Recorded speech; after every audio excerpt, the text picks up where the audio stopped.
ओम शांति। आज हम जानेंगे कि 7 गुण क्या हैं। तो चलिए देखते हैं। शिव बाबा के दिए ज्ञान ने हमें निश्चय कराया कि हम ये नश्वर शरीर नहीं बल्कि सर्व गुण संपन्न चैतन्य शक्ति आत्मा है। गुणों के स्रोत शिव बाबा से सभी गुण ग्रहण कर आत्मा सर्वप्रथम परम धाम से स्वर्ग में आकर अपना पहला शरीर धारण करती है। इन गुणों और शक्तियों का प्रयोग कर आत्मा सतयुग से कलयुग तक अलग अलग शरीर धारण कर अपना पाठ बजाती है। इस पाठ बजाने में आत्मा के गुण तथा शक्तियां धीरे धीरे कम होते जाते हैं तथा कलयुग अंत तक आत्मा गुणविहीन होकर जब अपने पिता शिव बाबा को पुकारती है तो शिव बाबा पुनः इस धरा पर अवतरित होकर आत्मा को फिर से सर्वगुण संपन्न बनाते हैं। अपने मूल बिंदी स्वरूप में आत्मा 7 गुणों से भरपूर अर्थात 7 गुणों का स्वरूप है। आत्मा के ये 7 प्रकार के गुण अथवा स्वरूप इस प्रकार हैं।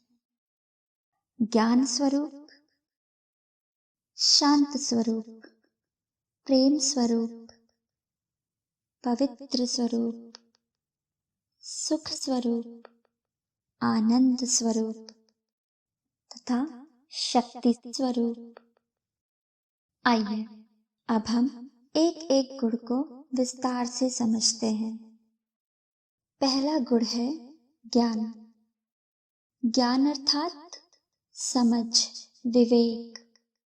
जब तक हमें पता ही नहीं है कि मैं कौन हूँ, इस सृष्टि पर क्यों आई हूँ और मेरे साथ आज जो भी हो रहा है सही अथवा गलत, वह क्यों हो रहा है, तब तक हम परेशान होते रहते हैं।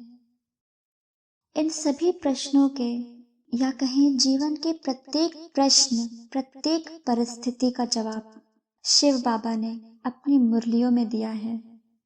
मुरलियों में दिए इन खजानों का अध्ययन कर हम ज्ञान के गुण में संपन्न होते हैं। ज्ञान का गुण आने से हमारा मन धीरे धीरे शांत होने लगता है।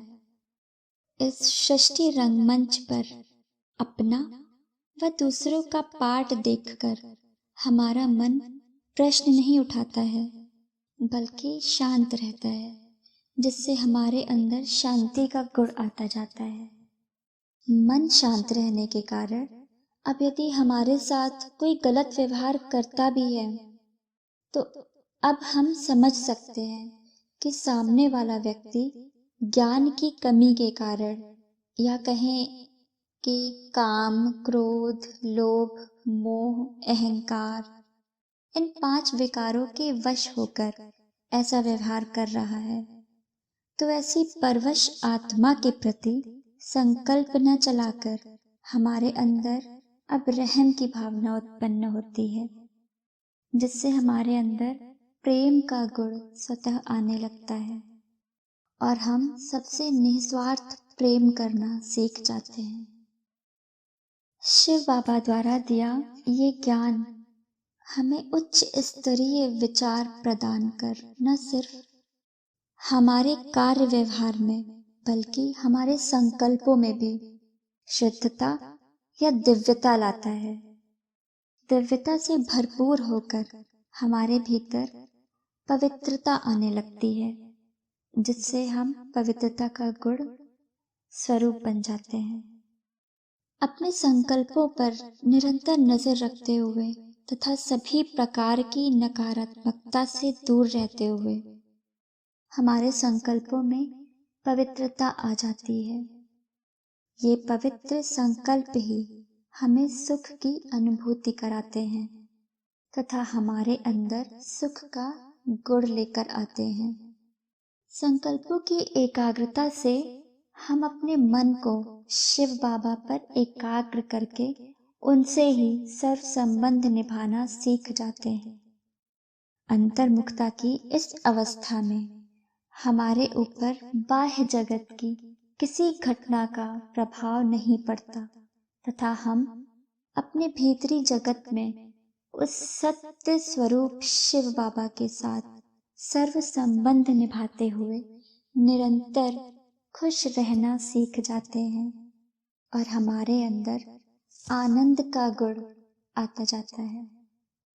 इन सभी गुणों के आने से अब हमारे भीतर एक शक्ति आ जाती है जिससे हम किसी भी घटना या परिस्थिति का सामना करने के लिए सदैव तैयार रहते हैं और इस प्रकार इन सभी शक्तियों के आ जाने से हम सर्वगुण संपन्न बन जाते हैं।